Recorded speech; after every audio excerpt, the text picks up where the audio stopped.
I've chosen A Christmas Story that's been made into a film. It was written in 1985 and it's now one of my favourite Christmas films too.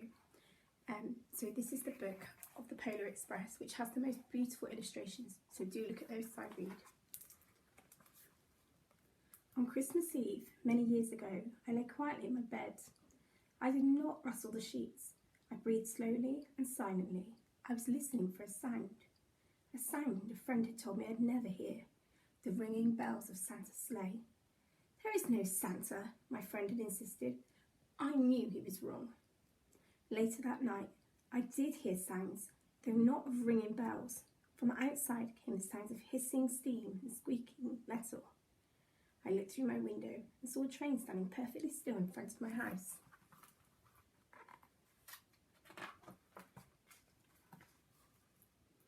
It was wrapped in an apron of steam.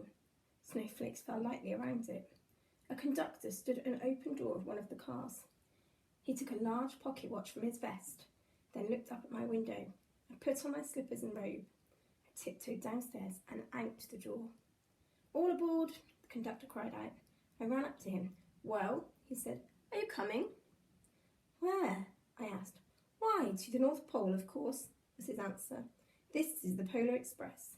I took his outstretched hand and he pulled me aboard.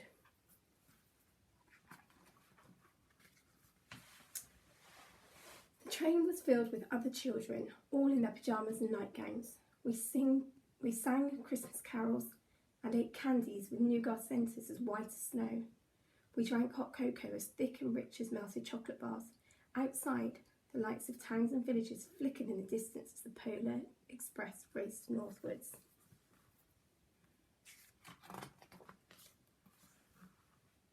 Soon there were no more lights to be seen. We travelled through cold, dark forests, where lean wolves roamed and white-tailed rabbits hid from our train as it thundered through the quiet wilderness.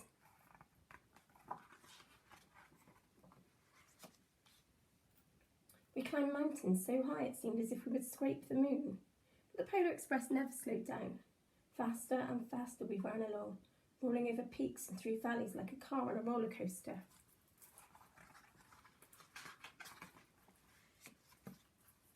The mountains turned into hills, the hills to snow-covered plains. We crossed a barren desert of ice, the great polar ice cap. Lights appeared in the distance. They looked like the lights of a strange ocean liner sailing on a frozen sea. There, said the conductor, is the North Pole. The North Pole. It was a huge city standing alone at the top of the world, filled with factories where every Christmas toy was made. At first we saw no elves. They are gathering at the centre of the city, the conductor told us. That is where Santa will give the first gift of Christmas. Who receives the first gift? We all asked. The conductor asked. And the conductor answered, he will choose one of you.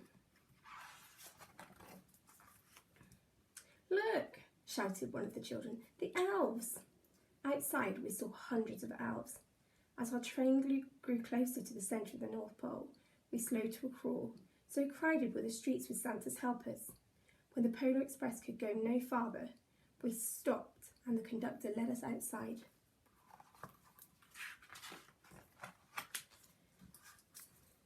We pressed through the crowd to the edge of a large open circle. In front of us stood Santa's sleigh. The reindeer were excited. They pranced and paced, ringing the silver sleigh bells that hung from their harnesses. It was a magical sound like nothing I'd ever heard. Across the circle, the elves moved apart and Santa Claus appeared. The elves cheered wildly. He marched over to us and pointing to me said, let's have this fellow here. He jumped into his sleigh. The conductor handed me up.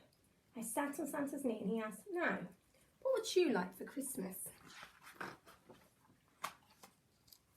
I knew that I could have any gift I could imagine, but the thing I wanted most for Christmas was not inside Santa's giant bag. What I wanted more than anything was one silver bell from Santa's sleigh. When I asked, Santa smiled. Then he gave me a hug and told an elf to cut a bell from the reindeer's harness. The elf tossed it up to Santa. He stood, holding the bell high above him, and called out, the first gift of Christmas.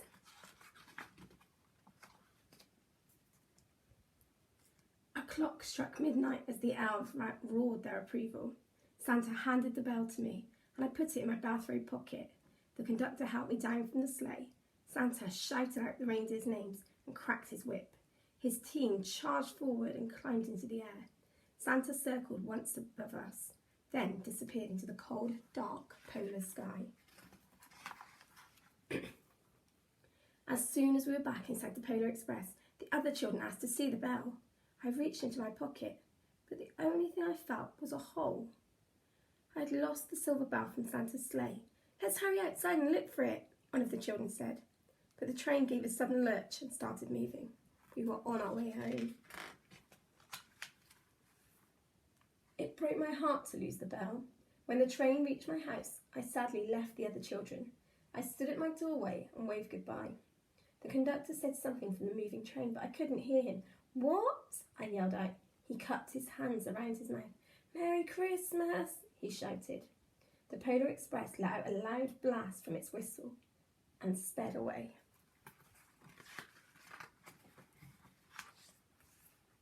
On Christmas morning, my little sister Sarah and I opened our presents. When it looked as if everything had been unwrapped, Sarah found one last small box behind the tree. It had my name on it. Inside was the silver bell. There was a note. "Found this on the seat of my sleigh. Fix that hole in your pocket. Signed, Mr. C." I shook the bell.